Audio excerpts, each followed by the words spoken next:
सरपंच संतोष देशमुख हत्या प्रकरणाचा तपास सीआयडीकडे आता वर्ग झाल्यानंतर तपासाला गती आल्याचं पाहायला मिळत आहे। हत्या प्रकरणाशी संबंधित माहिती मिळवण्यासाठी आतापर्यंत 100हून अधिक जणांची चौकशी झाल्याचं समजतंय। सरपंच संतोष देशमुख हत्या प्रकरणात त्यांच्या अपहरणादरम्यान वापरण्यात आलेली एक स्कॉर्पिओ पोलिसांनी दुसऱ्या दिवशी जप्त केलेली होती। याच स्कॉर्पिओत सीआयडीच्या पथकाला 2 मोबाईल्स आढळून आले होते। या मोबाईलमध्ये सरपंच संतोष देशमुख यांना मारहाण करतानाचा व्हिडिओ सुद्धा चित्रित करण्यात आल्याची माहिती समोर येते। तर याच मोबाईलवरनं एका बड्या नेत्याला फोन देखील केल्याची माहिती सूत्रांकडून मिळते।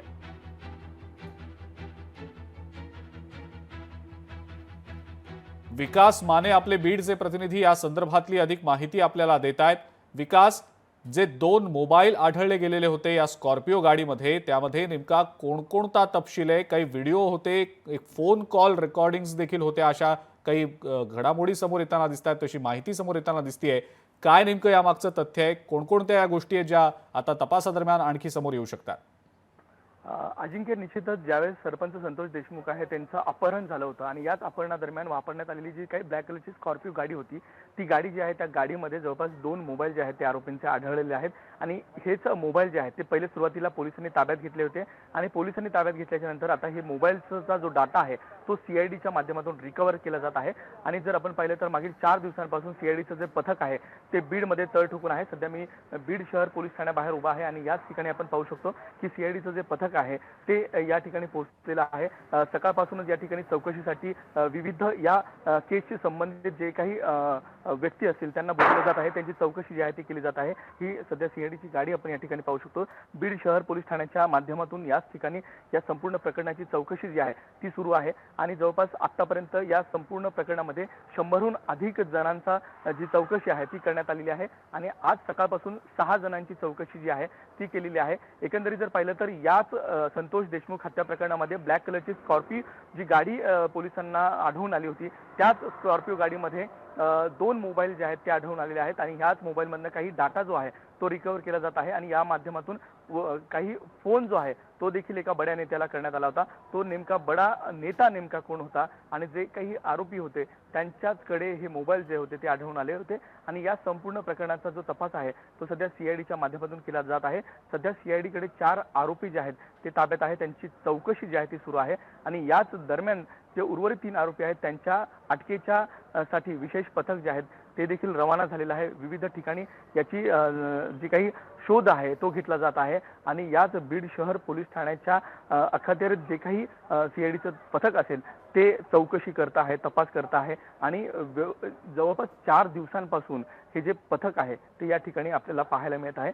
अजिंक्य, आता जर पाहिलं तर ज्यावेळेस मुख्यमंत्री देवेंद्र फडणवीस यांनी स्वतः या संपूर्ण प्रकरणामध्ये लक्ष घातलेलं आहे आणि जी कारवाईची जी मोहीम आहे ती देखील मोठ्या प्रमाणात होताना पाहायला मिळते। सीआयडीची जी काही चौकशी असेल, जो तपास आहे तो आपल्याला कुठेतरी वेग घेताना आपल्याला पाहायला मिळतोय। ठीक आहे विकास, धन्यवाद। सविस्तर माहिती आपण दिलीत त्याबद्दल आणि या संदर्भातले अपडेट्स आपण सातत्यानं तुमच्याकडनं जाणून घेणारच आहोत। अपहरणादरम्यान जी गाडी वापरली गेली होती त्या गाडीमध्ये मोबाईल फोन सापडले होते। या मोबाईल फोन्समधला डेटा आता रिकव्हर केला जातोय, तपासला जातोय। या व्यतिरिक्त 4 दिवसांपासून सीआयडीचं जे पथक बीडमध्ये तळ ठोकून आहे त्यांनी आतापर्यंत 100हून अधिक जणांची या सगळ्या प्रकरणामध्ये चौकशी केल्याचं समोर येत आहे।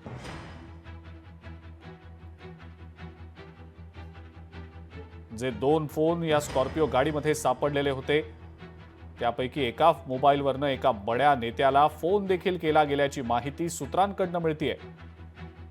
सुषमाताई अंधारे आहेत आपल्यासोबत सध्या फोन लाईनवरनं, त्यांच्याकडनं प्रतिक्रिया आपण जाणून घेऊया या सगळ्या संदर्भातली। सुषमाताई, आपलं स्वागत लोकशाही मराठीमध्ये।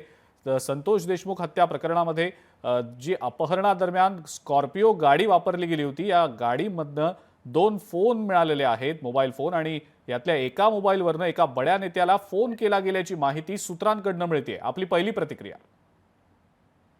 मुळात हत्या प्रकरणाला इतके दिवस उलटून गेले आणि ती स्कॉर्पिओ तेव्हाच कदाचित पोलिसांनी ताब्यात घेतली होती। ताब्यात घेतलेली स्कॉर्पिओ मधला 2 मोबाईल शोधायला जर 20 दिवस जात असतील तर आरोपी शोधायला काय 20 वर्ष लावणार आहेत काय?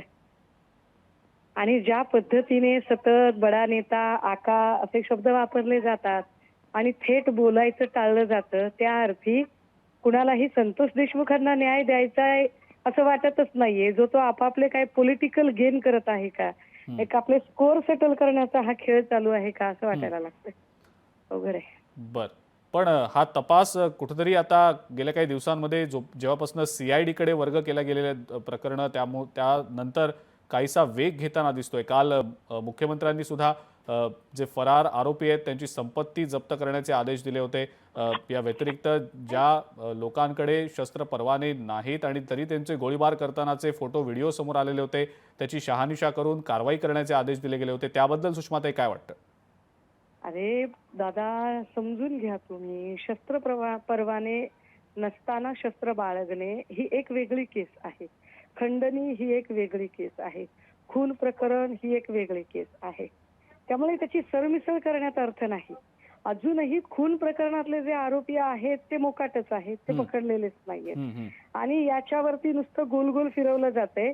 आपल्याला शस्त्र परवाने नसणाऱ्यांनी ज्यांनी शस्त्र बाळगली त्यांना पकडून असं काही दाखवलं जातंय की आम्ही त्या खून प्रकरणातले धागेदोरे पकडलेले आहेत.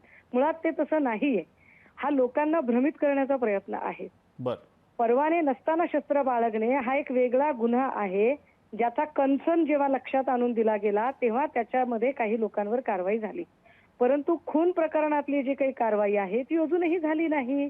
आरोपी सापडत नाही म्हणजे काय? आपण सतत सगळेजण म्हणताय स्कॉटलँड यार्ड. अरे स्कॉटलँड यार्डमध्ये कदाचित घटना घडण्याच्या आधी पोलिसांना कळतं. आपलं 2 नंबरला याच्यासाठी घटना घडून गेल्यावर आपण पोस्टमार्टमला स्पॉट पंचनाम्याला पोचतो की काय?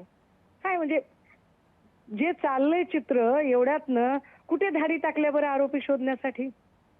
आरोपी आढळू शकेल अशा किती ठिकाणी जाऊन धाडी टाकल्या, आरोपी सापडू शकेल अशा किती लोकांच्या चौकशा झाल्या. राजेश्वर चव्हाण सोडा, ते खूप लांबचं झालं.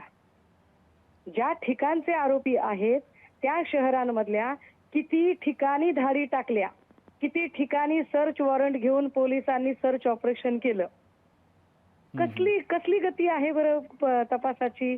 याला तपासाची गती म्हणत नाहीत, याला थंडा करके खावं असं म्हटलं जातं. हे सगळं वेळखाऊपणा आहे. म्हणजे वारंवार काही लोक पुन्हा रस्त्यावर येणार नाहीत. एकदा लोक आपोआप मॅटर शांत झालं की सगळं विसरायला होईल आणि ते विसरण्याची वाट बघितली जाते.